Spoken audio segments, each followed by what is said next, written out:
An elderly man, upon learning of his cancer diagnosis, decides to embark on a funny and shocking experiment with his fellow residents at Senior Living Community. What they did is truly unbelievable.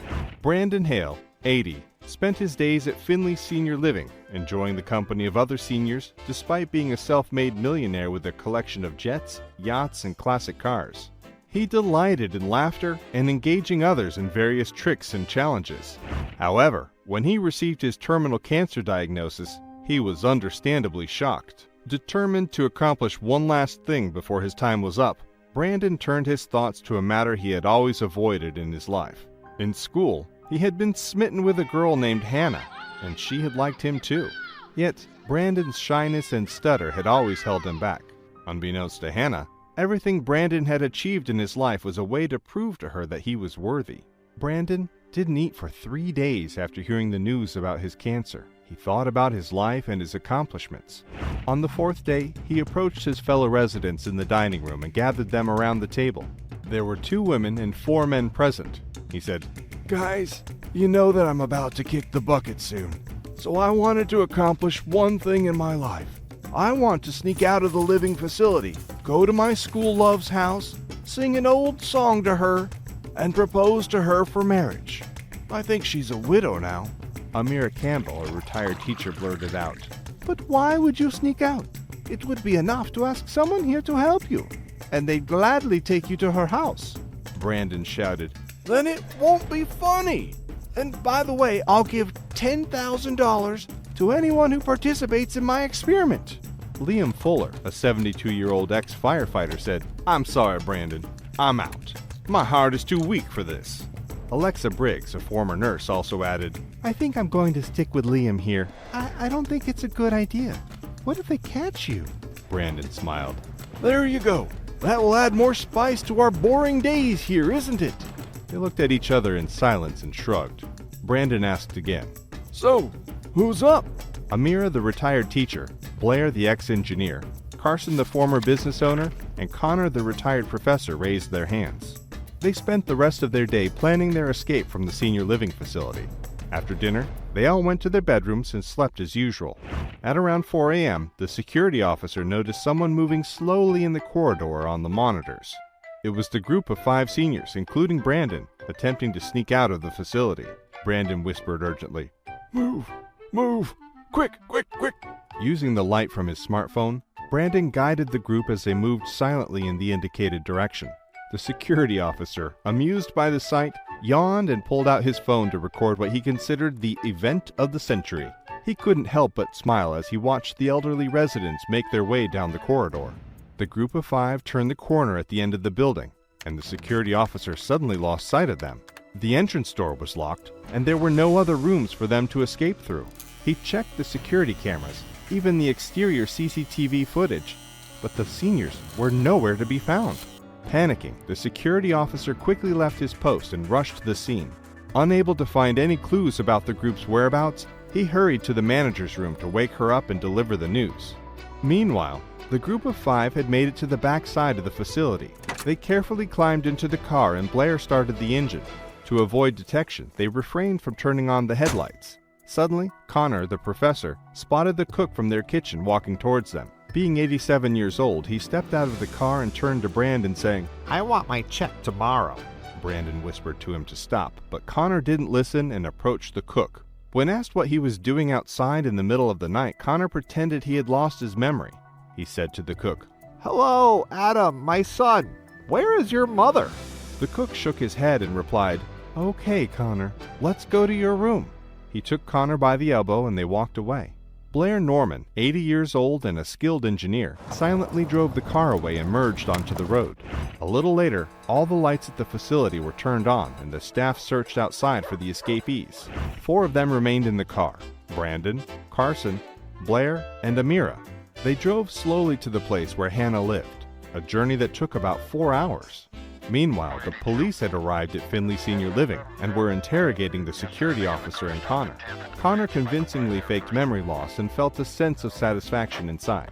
He considered himself a noble sacrifice for the group's grand plan. Blair drove at a moderate speed. and they were getting close to their destination according to the GPS. However, Carson suddenly started shouting, "My pee time! My pee time!" Brandon tried to calm him down. Stop. There are no restrooms in sight. But Carson didn't stop. He repeated his words, and Blair had no choice but to pull over near a cornfield. Carson got out of the car and looked for a toilet, but there weren't any. Amira peered out of the car window and yelled, Go to that bush and do your business there. Carson was annoyed, but he went to the bush to relieve himself. Amira laughed. And after some time had passed, Brandon checked his watch and noticed that Carson hadn't returned. Blair exclaimed, "Oh, shoot!" They all got out of the car to search for Carson. Amira headed directly to the bush she had pointed out earlier, but Carson was not there. Blair went in the opposite direction and also couldn't find him. Brandon ventured into the cornfield and heard Carson's moaning voice. He then shouted, I found him! It turned out that Carson had become interested in the corn and ventured further in, but tripped when he tried to return. Unable to lift himself up, he lay there moaning. They helped Carson back to his feet and returned to the car. Once everyone was settled, they continued driving towards their destination. After driving for 15 more minutes, Blair shouted, Oh, shoot! We're out of gas! Brandon panicked and started looking for gas stations along the road. He saw a sign for a gas station and told Blair to keep driving. They drove for 10 more minutes and were almost at the gas station when the car stopped about 200 yards away. Blair said again, Oh, shoot! Amir asked. What are we going to do now? Blair looked at her confused. I don't know. Maybe someone should go and get some gas for us. He waved his arms. Brandon looked at Carson. Carson, can you go get some gas? It's right up there, 200 yards away. Carson replied. I'm afraid I cannot. I peed on myself. Amira huffed. All right, I'm going to get it. She got out of the car and walked towards the station. After waiting for Amira for 20 minutes, Blair asked if she had any money on her. Carson said calmly, Here's her wallet. I think she left it in the car. Amira returned, sighing heavily, and said, I forgot my wallet. And also, I don't have a canister with me. Thank goodness they have one there. Blair was about to hand her the wallet, but Amira got back in the car and said, I'm not going there. I'm tired. The four of them sat in silence for a while. Then Blair looked back, grabbed the wallet, and got out of the car. He walked towards the gas station. After another 25 minutes, he returned with a canister of gas. After filling the car with gas, they continued driving towards their destination, relieved to be back on the road again. At around 10 a.m., the group of four arrived in the small town where Hannah lived. As they approached her house, Brandon pointed out the location to Blair, who turned the car into the driveway. Brandon yelled at him to stop the car before entering the driveway, but Blair accidentally hit the accelerator instead. The car lurched forward and collided with the wall of the house, causing the airbags to deploy and momentarily suffocate the elderly passengers.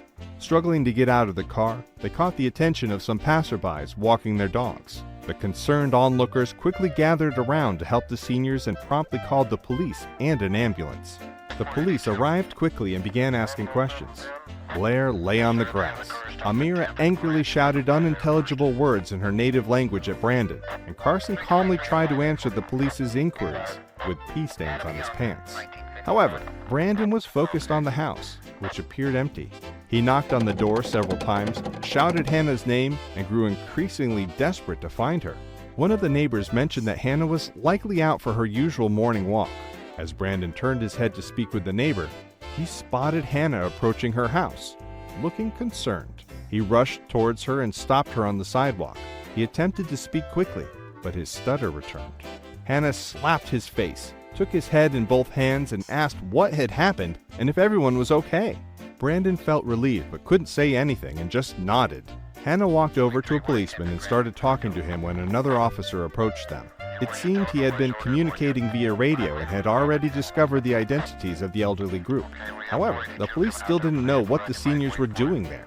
When questioned by the officers, the elderly individuals stood there sheepishly, reminiscent of children who had been caught doing something naughty. Blair approached Brandon and whispered something to him, after which Brandon took Hannah's hand and led her aside. He got down on one knee and said, Dear Hannah, you should know. You know that I've been in love with you all my life. This scene you're witnessing here is a result of the foolishness that stems from my love for you. I will, of course, repair your house, but please listen carefully to my words. Hannah, as I've recently learned, I don't have much time left in this world, and I would like to, no, I want to spend it with you. I just want to accomplish my one and only goal in life. If you could please grant me your affirmative answer. Hannah stood there, confused. After a moment, she asked, Are you proposing to me? Or what? Blair shouted. Yes. He gathered us to get to your place, and he initially wanted to marry you. The onlookers listened, shocked. Amira shouted, He owes us a good amount of money, plus my medical bills and my insurance. Brandon gestured for them to be quiet and looked at Hannah, still kneeling. Hannah said shortly, No, and walked away. Everyone sighed, as if disappointed. Brandon let himself fall backward into the grass and lay there motionless. The police officers rushed over and asked if he was okay. Brandon didn't answer. The police communicated through their radios and then approached Blair, asking what they should do with the elderly group. Blair called Connor at the facility and told him not to worry. They would be returning soon, with the help of the police. The ambulance arrived, checked on everyone, and then drove away. The onlookers dispersed, leaving Hannah, the 4 seniors, and the 3 police officers. Hannah invited them inside, and they all entered her house, except for Brandon. Brandon remained seated on the grass, saying nothing. After a while, he stood up and started walking away from Hannah's house. He walked about 100 yards when he heard Hannah's voice behind him. She was urging him to come inside, but Brandon didn't want to listen. Then, Hannah approached him and hugged him, saying, I don't want to let you go this time. They stood there, enveloped in the harmony and love that had been missing from their lives since their first childhood kiss. After a while, they joined hands and walked back towards the house. The tow truck was loading the wrecked car, and the police officers were talking into their radios. But Brandon only listened to one voice, Hannah's. The following week, Brandon returned to the facility and gathered everyone around. He handed each of them $10,000 and expressed his gratitude for their help. Amira asked, Why don't you and Hannah live here with us instead? These people have been so kind to us, even after your crazy stunt. Brandon smiled and replied, I appreciate that, but I'd prefer to have a little privacy with my wife this time. Thank you all for everything. After handing out the envelopes, Brandon left for the city, eager to reunite with his new wife, Hannah, and to live out his remaining days in happiness and love.